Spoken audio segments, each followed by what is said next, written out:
Praise the lord. దేవుని నామంలో మీకందరికీ శుభములు కలుగునుగాక. ఇంతకుముందు బైబిల్ ధ్యానంలో మనం తెలుసుకున్నాం కదా, మోషే దగ్గరకు మోషే మామగారైన ఇత్రో మోషే భార్య అయిన సిప్పోరాని అతనిద్దరు కుమారులను తీసుకొని అప్పగించడానికి వచ్చిన తర్వాత వాళ్ళందరూ ఒక చోట కలుసుకొని తన యోగక్షేమాలని తెలుసుకుంటారు. తర్వాత నిర్గమకాండము 18వ అధ్యాయము 13వ వచనం నుంచి చదువుకుందాం. మరునాడు మోషే ప్రజలకు న్యాయం తీర్చుటకు కూర్చుండగా ఉదయం మొదలుకొని సాయంకాలం వరకు ప్రజలు మోషే యొద్ద నిలుచుండిరి. మోషే ప్రజలకు చేసినదంతయు అతని మామ చూచి, నీవు ఈ ప్రజలకు చేయుచున్న ఈ పని ఏమిటి? ఉదయం మొదలుకొని సాయంకాలం వరకు నీవు మాత్రం కూర్చుండగా ప్రజలందరూ నీ యొద్ద నిలిచి ఉండనేలా అని అడగగా, మరి చాలామంది జనాలు ఉన్నప్పుడు వాళ్ళకి ఏదో ఒక చిన్న చిన్న ప్రాబ్లమ్స్ వస్తుంటాయి, గొడవలు వస్తుంటాయి, మనస్పర్ధలు వస్తుంటాయి కదా. మన ఇంట్లో మనం నలుగురు ఉంటేనే మనకి ఏదో ఒకటి వస్తూనే ఉంటుంది. మరి అంతమంది జనము అన్ని సంవత్సరాలు వాళ్ళు ప్రయాణం చేస్తూ పోతూ ఉన్నప్పుడు వాళ్ళకి ఏదో ఒకటి ఇబ్బందులు ఇరుకులు అనేవి వస్తూ ఉన్నప్పుడు వాళ్ళు ఏం చేస్తున్నారంటే, అవన్నీ కూడా వాళ్ళకి లీడర్ అవడంటే మోషే గారు అనమాట. మోషే గారి దగ్గరికి వచ్చి చేస్తున్నారు. అది ఎలా చేస్తున్నారంటే, ఒకరోజు మార్నింగ్ ఆయన ఒక చోట ప్లేస్లో కూర్చుంటే అక్కడ ఉన్న వాళ్ళంతా ఎదురుగా వచ్చి ఆయన ఎదురుగా నిలబడిపోయి వాళ్ళ ప్రాబ్లమ్స్ అన్నీ ఒక్కొక్కటి చెప్తూ ఉంటే మోషే గారు దయ ప్రార్థన చేసి దేవుడు అనుగ్రహించిన సమాధానాన్ని వాళ్ళకి ఇస్తూ ఉన్నప్పుడు ఇవన్నీ చూశారంట. ఎవరు? ఇత్రో గారు.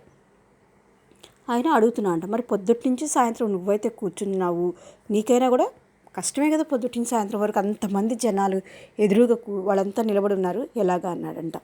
మోషే ప్రజలకు చేసినంతయు అతని మామ చూచి, నీవు ఈ ప్రజలకు చేయుచున్న ఈ పని ఏమిటి?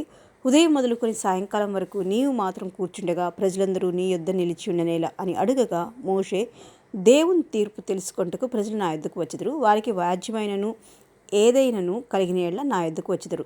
నేను వారి విషయం న్యాయం తీర్చి దేవుని కట్టడలను ఆయన ధర్మశాస్త్ర విధులను వారికి తెలుపుచున్నానని తన మామతో చెప్పాను. వాళ్ళకి గొడవలు అనేవి ఏవోటి వస్తుంటాయి కదా, అందుకని వాళ్ళు నా దగ్గరికి వస్తారు. అప్పుడు నేను దేవునికి ప్రార్థన చేసి వాళ్ళు ఎలా గొడవ పడకుండా ఉండాలో, ఎలా మంచిగా ఉండాలో, దేవుని విషయంలో దేవుని కట్టడలను వాళ్ళు ఎలా అనుసరించాలో, నేను ఎలా భక్తిగా ఉండాలని చెప్తున్నాను వాళ్ళకి అన్నాడంట. అందుకు మోషే మామ అతనితో, నీవు చేయించిన పని మంచిది కాదు, నీతో ఉన్న ఈ ప్రజలు నిశ్చయంగా నలిగిపోదు అన్నాడు. నువ్వు పొద్దున్న సాయంత్రం వరకు కూర్చొని నీకు కష్టంగా ఉంటుంది, వాళ్ళందరూ కూడా నిలబడిపోయి ఎంతసేపు ఒకళ్ళ తర్వాత నిలబడాలంటే కొంచెంసేపు మనకు క్యూలో బయట నిలబడితేనే ఏదైనా పనికి వెళ్ళినప్పుడు చాలా కష్టంగా ఉంటుంది కదండి. మరి ఇంతమంది జనాలు వాళ్ళందరూ నిలబడాలంటే వాళ్ళకి కూడా నలిగిపోతున్నారు, కష్టంగా ఉంటుందని చెప్పారంట. నీతో ఉన్న ఈ ప్రజలను నిశ్చయంగా నలిగిపోదురు, ఈ పని నీకు మిక్కిలి భారము, అది నీ ఒక్కడమే చేయచాలు.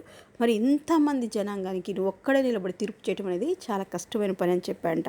కాబట్టి నా మాట వినుము, నేను నీకు ఒక ఆలోచన చెప్పుదును, దేవుడు నీకు తోడయుండును.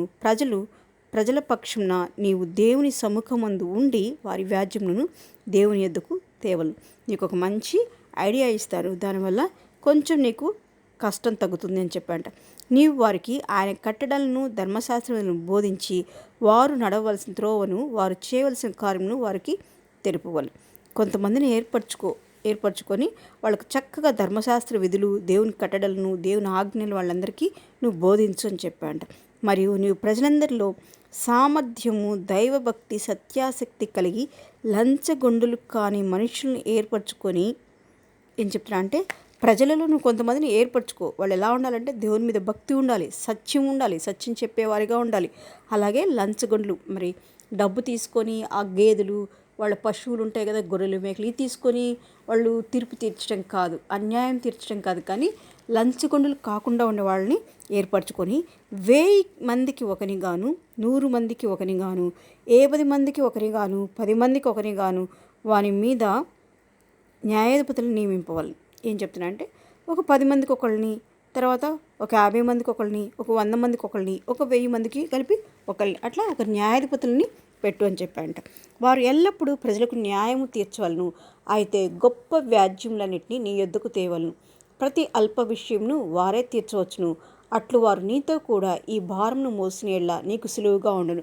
ఒక్కొక్క ప్లేస్లో ఇప్పుడు కొంచెం మనం విన్నట్లయితే, ఇప్పుడు సచివాలయాలు అంటున్నారు కదా, ఆ ఏరియాలో ఒక సచివాలయం దగ్గర మన ప్రాబ్లమ్స్ చెప్తే వాళ్ళు సాల్వ్ చేస్తారు. అలాగనమాట. వీళ్ళు ఏం చేస్తున్నారంటే, ఒక 10 మందికి 50 మందికి 100 మందికి 1000 మందికి ఇలా చేసినప్పుడు అక్కడక్కడ ప్రాబ్లమ్స్ సాల్వ్ అయిపోతాయి. మరి పెద్ద పెద్ద విషయాలు అయితే నీ దగ్గరికి తీసుకొచ్చేటట్టు నువ్వు మేనేజ్ చేసుకోండి. కాకపోతే వీళ్ళందరూ వచ్చి ఒక్కసారి నీ దగ్గర ఉన్నప్పుడు క్రౌడ్ ఎక్కువ అవుతుంది, వాళ్ళు ఎంతసేపు వెయిట్ చేయడం కష్టము, నీవు వీళ్ళందరికీ 1 బై 1 నువ్వు తీర్చాలంటే కష్టము అని చెప్పాడంట. ఇలా చేస్తే నీకు సులువుగా ఉంటుందని అంట. దేవుడు ఇలాగూ చేయుటకు నీకు సెలవిచ్చిన ఎడల నీవు ఈ పని చేయొచ్చు, దాని భారంను సహించగలవు. మరియు ఈ ప్రజలందరూ తమ తమ చోట్లకు సమాధానంగా వెళుదురని చెప్పును. దానివల్ల ఏమవుతుందంటే ఒక్కొక్క ఏరియాను ఆ ఏరియాలో ఉన్న వాళ్ళే అక్కడికక్కడ వాళ్ళ ప్రాబ్లమ్స్ సాల్వ్ చేసుకుంటారు, ఇంత దూరం కూడా రానవసరం ఉండదని చెప్పాడంట. మోషే తన మామ మాట విని అతడు చెప్పినంతయు చేశాను. మరి మోషే గారికి అనిపించింది నిజమే కదా, మరి వాళ్ళు ఎక్కడెక్కడో ప్రతి విషయం చిన్న చిన్న విషయాలు కూడా ఉంటే ఒక తగాదా అన్నప్పుడు చిన్న విషయం ఉండొచ్చు, పెద్ద విషయం ఉండొచ్చు, నిజమే కదా, చిన్న చిన్నవన్నీ వాళ్ళు సాల్వ్ చేసుకోవడానికి న్యాయపతిని నియమించడం కరెక్టే అని అనుకున్నాడంట. అనుకొని మోషే తన మామ మాట విని అతను చెప్పినదంతా చేశాను. ఇంకా మామ చెప్పినట్టు అందరినీ అలా నియమించాడంట.